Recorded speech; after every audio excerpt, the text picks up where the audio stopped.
Henri. C'est une régression à l'âge des cavernes qui se déroule sous l'Arc de Triomphe de Paris, sous la plus belle avenue du monde, dans ce long tunnel qui traverse l'avenue des Champs-Élysées jusqu'à celle de la Grande Armée. C'est un lieu sans lumière et sans eau, des plus sordides et ténébreux qui soient.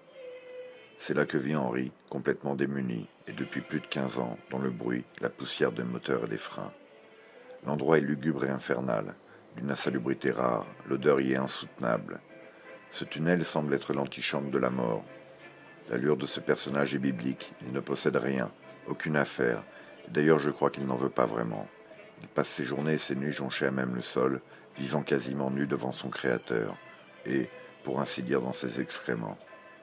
La nuit, il sort fouiller dans les poubelles en quête de nourriture.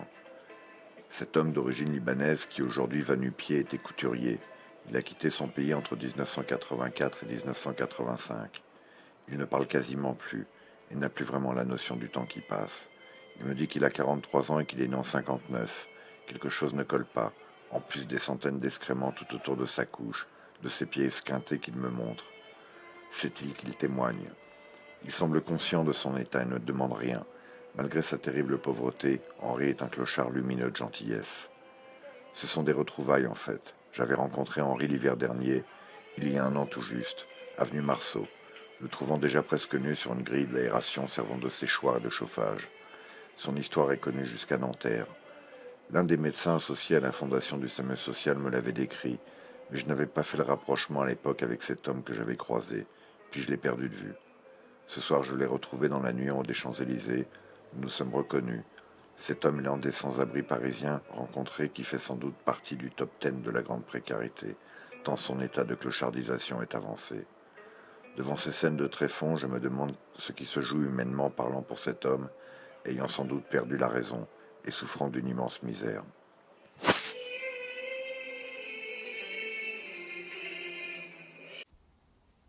J'ai dû rencontrer Henri l'hiver 2010 et je l'ai photographié la première fois à côté de l'Arc de Triomphe. Il était torse nu en short sur une grille de chauffage urbain et j'avais un peu par hasard des fringues qu'on venait de me donner, de la belle sape, genre Ralph Lauren. Donc je l'ai réhabillé. Et je crois qu'on dit rhabillé. Et puis je suis allé lui chercher à bouffer libanais chez Noura. Donc on a discuté, il est très gentil quoi. Quand je dis on a discuté, j'ai discuté parce qu'il ne parlait pas. Il répondait, il hochait la tête. Et puis je l'ai recroisé lors du tournage de Bord du Monde. Un soir j'étais sur les Champs-Élysées et tout d'un coup derrière moi je le vois. Et donc je vais vers lui, je lui demande où il habite et il me parle du tunnel des Champs-Élysées qui passe sous l'Arc de Triomphe. Et donc j'ai appelé Klaus tout de suite et je lui dis tiens, j'ai trouvé un vieux barbu et on y va. Donc on y a été, on a tourné, on a fait le film au bord du monde. Et puis à la fin des projections, on a eu dans toute la France, etc. En 2014, je suis retourné le voir, je suis retourné le photographier. Et je l'ai photographié puis jusqu'au jour où ils ont fermé définitivement le tunnel de l'Étoile. Et je l'ai retrouvé quelques temps après, Porte-Maillot. Bon, en chemin, nous on est parti aux États-Unis tourner un film et on en a commencé un autre en tant que projet.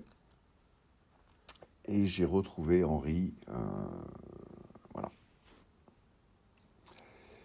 Là, j'ai énormément d'images photographiques de lui. Les images que vous allez voir qui arrivent sont des images juste tournées à l'iPhone. Mais j'ai dû tourner 70 jours Henri. J'ai des tonnes de disques durs qui sont au bureau. Alors, je ne peux pas ouvrir, il faut des ordinateurs professionnels.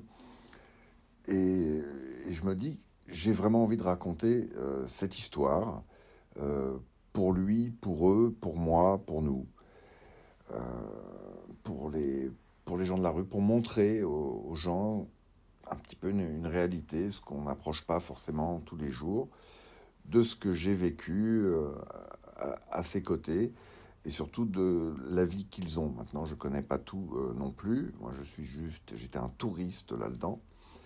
même si je suis arrivé à épuisement. J'ai terminé en burn-out à force de traîner dans la rue. J'y ai passé 7-8 ans à ne faire que des clochards. On m'avait prévenu, attention, tu vas te faire un burn-out.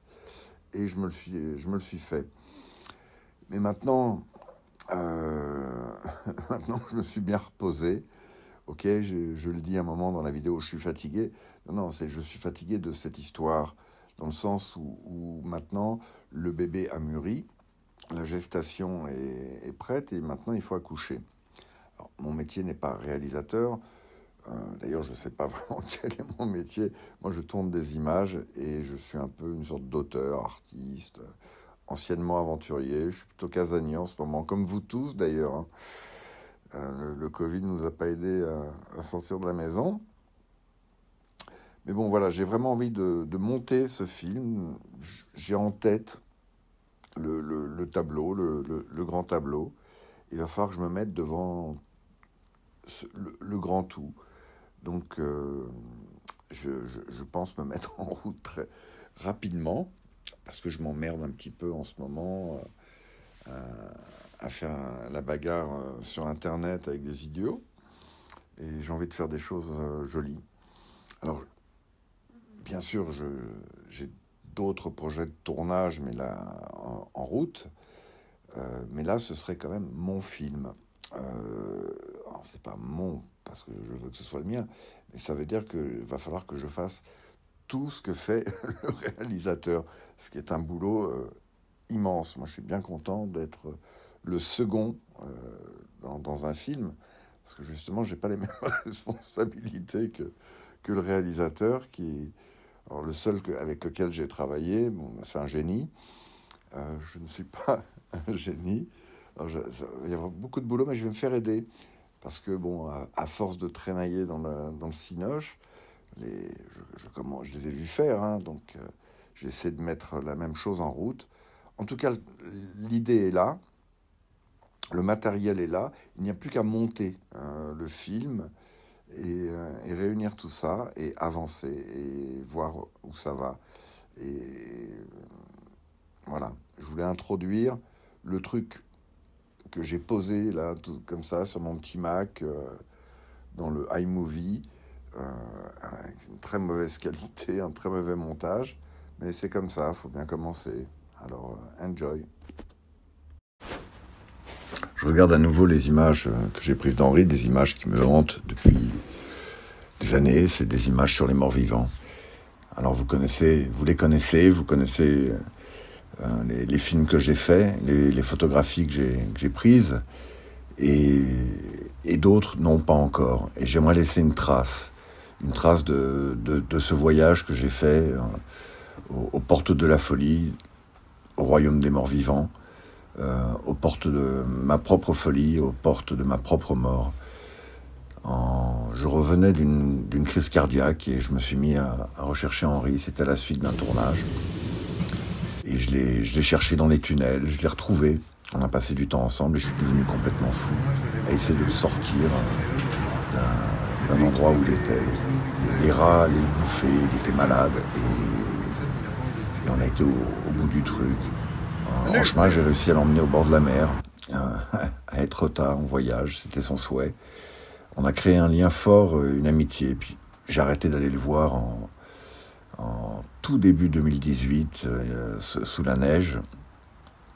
Et je ne l'ai pas revu depuis. Alors, on me demande souvent, il devient quoi, il est où, etc.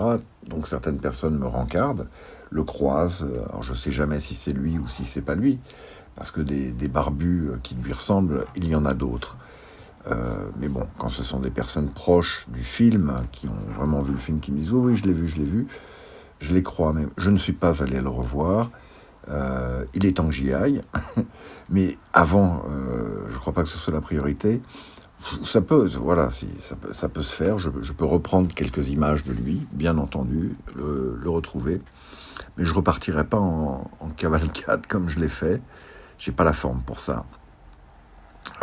Je suis fatigué. Et il est temps de monter un film. Il est temps de le mettre au cinéma, à la télé. Je m'en fiche un petit peu de savoir où on va le mettre. L'important, c'est que ce film existe que je laisse une trace de sa vie et de la mienne, de ce qu'on a vécu. Texte en cours d'écriture.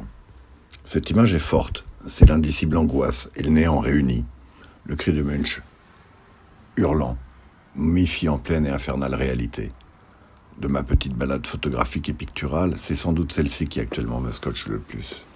C'est aussi un mauvais portrait de mon ami Henri, qui vit depuis plus de 35 ans, dans des tunnels dantesques, sans parler à personne. J'ai exploré les profondeurs de la rue, des bas-fonds et du sordide. Je n'avais jamais rencontré un pareil endroit. Cette lumière et son âme résonnent et me brûlent à tout jamais. Il n'y a qu'une seule chose à faire en ce lieu, et c'est mourir. Mais la mort ne vient pas. Oui, quand je remets cette image en ligne tout à l'heure, en fait, la crise cardiaque est arrivée une demi-heure après avoir quitté Henri, que j'avais visité sur le périph'. Vous l'avez pas vu, Henri, là chez moi. Ouais, celui qui a une tête d'antillais. Ouais. Mais il est toujours là-bas. Ok. D'accord. Il est sous le pont là-bas. Il est derrière le. Parce que je crois que la police l'a emmené, il n'est plus là. Mais il est là tous les jours. D'accord. Il est derrière le pilote. Ouais, c'est ce Manu qui vit là. J'ai été le voir quand même plusieurs fois dans son long tunnel. Et je lui avais parlé d'Henri. Il me disait « Ah, l'antillais. » Je lui ai dit « Non, il n'est pas antillais, Henri, il est libanais. » Mais comme il était tout noir de visage, l'autre s'était dit « Bon, il est antillais. » Ok, bonne journée à toi. Il est caché derrière le pilote. Ok.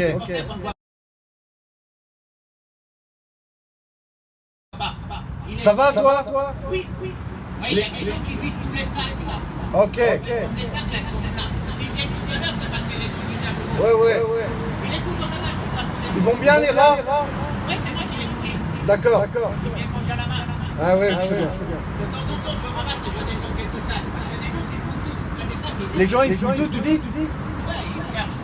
Et après, ils repartent. Il est toujours derrière, il est caché derrière le pilote. Ok. C'est pour ça que vous ne voyez pas. Donc t'as besoin de rien, toi? Cette période où Henri Salut. est retombé malade et on se bagarrait pour l'emmener à l'hôpital où il ne voulait pas aller, mais on ne pouvait pas le laisser ne plus bouger et se faire bouffer par les rats. Bon il s'avère que je suis pas solvable, ni Henri. Il n'y en a pas beaucoup. Non, zéro en fait. Bien en dessous, mais on a zéro tous les jours. Donc je vais aller au renseignement chez des gens qui vivent là. Ils n'ont pas forcément envie d'être filmés, je leur demanderai. J'ai cru que tu voulais plus me voir.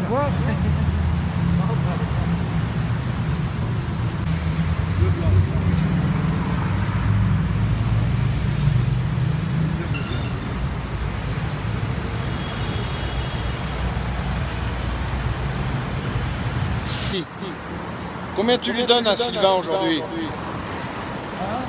Combien tu me donnes? 20? 20 sur combien? Sur 20? Bon appétit, Henri.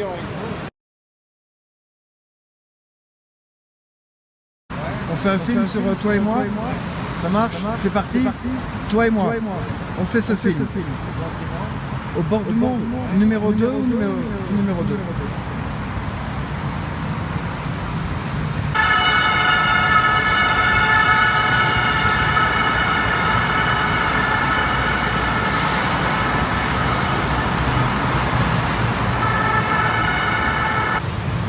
À l'heure alors. Reviens. Un